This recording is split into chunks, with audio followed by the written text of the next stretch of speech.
শক্তিশালী স্ক্রিপ্ট দেওয়া হলো। বিষয়: মাউন্ট এভারেস্ট কিভাবে সৃষ্টি হলো। 60 সেকেন্ড ডকুমেন্টারি স্ক্রিপ্ট, বাংলা।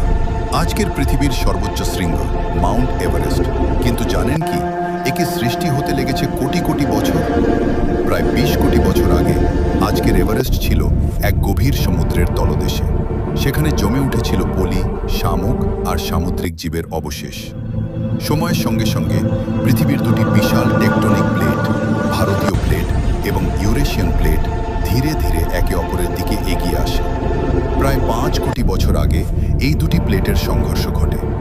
এই ভয়ঙ্কর ধাক্কাতেই সমুদ্রের তলদেশ উঠে আসতে শুরু করে। এই ধাক্কার ফলেই জন্ম নেয় হিমালয় পর্বতমালা, আর তার সর্বোচ্চ শিখর হিসেবে গড়ে ওঠে মাউন্ট এভারেস্ট। আজও সেই প্লেটগুলোর নড়াচড়া থামেনি, ফলে এভারেস্ট প্রতি বছর কয়েক মিলিমিটার করে আরও উঁচু হচ্ছে। সমুদ্রের তলদেশ থেকে আকাশ ছোঁয়া শিখর মাউন্ট এভারেস্ট প্রকৃতির এক বিস্ময়কর সৃষ্টি।